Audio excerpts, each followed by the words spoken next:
বিসমিল্লাহির রহমানির রহিম। আসসালামু আলাইকুম।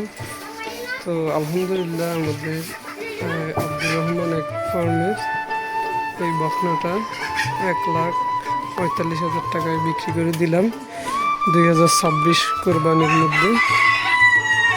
তো আলহামদুলিল্লাহ আমাদের আরও 2টা ষাঁড় বিক্রি হয়েছে এবার।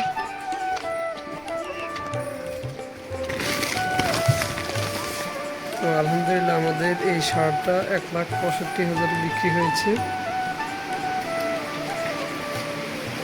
সবাই একটু মাশাআল্লাহ বলবেন। যাই হোক, আমাদের এই যে কালো রাজাবাবু, যে আমারও গুতাচ্ছে, এটা বিক্রি হয়েছে অল্প কম 2 লাখ টাকা। যাই হোক, ভিডিওর মাধ্যমে আসলে বড় গরুগুলোকে অনেক ছোট দেখা যায়। তো আমাদের এই 3টাই ছিল। আলহামদুলিল্লাহ আমরা ঈদের 8 দিন আগে, আলহামদুলিল্লাহ এটা আরও আগে বিক্রি হয়েছে, 10 দিন আগে।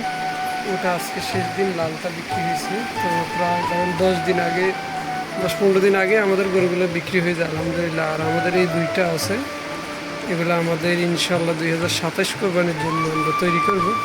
তো এটার দাম আপনার 1 লক্ষ টাকা বলছে, আমরা বিক্রি করবো না। এই যে দেখেন, এগুলো বড় দেখা যায়, কিন্তু বড়গুলোকে অনেক ছোট দেখা যায়। তো ভিডিওর মাধ্যমে আসলে গরু আন্দাজ করা যায় না।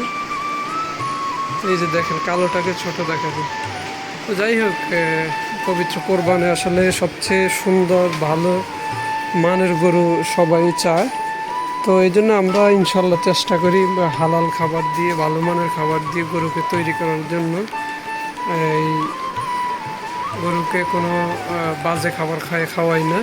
তো আমাদের গরুর গোস্তের গুণগত মানও ভালো আলহামদুলিল্লাহ। তো আমরা চাইলে 10-15টা গরু বছরে বিক্রি করতে পারি কোরবানি ইনশাল্লাহ। তো যেহেতু আমাদের ওরকম কোনো অ্যামাউন্ট নাই, তো এই জন্য আমরা করতে পারতেছি না। তো যাই হোক, আস্তে আস্তে আসলে একটা খামার গড়ে উঠতে অনেক সময় লাগে। মানুষ আপনাকে যখন বিশ্বাস করবে, ভালো জিনিস দিবেন, তখন মানুষ আপনার কাছে আসবে। টাকা কম বেশ, ওটা সমস্যা নেই। তো যাই হোক, কেমন হইলে অবশ্যই কমেন্ট করে জানাবেন। আর আমাদের জন্য দোয়া করবেন, আল্লাহ যেন আমাদেরকে খামারের মধ্যে ঋণ মুক্ত করে উন্নতি বরকত দান করে। যারা আমার খামারি ভাই রয়েছেন তাদের জন্য দোয়া রইল। ইনশাল্লাহ আল্লাহ যেন সবাইকে সফলতা দান করে। আসসালামু আলাইকুম।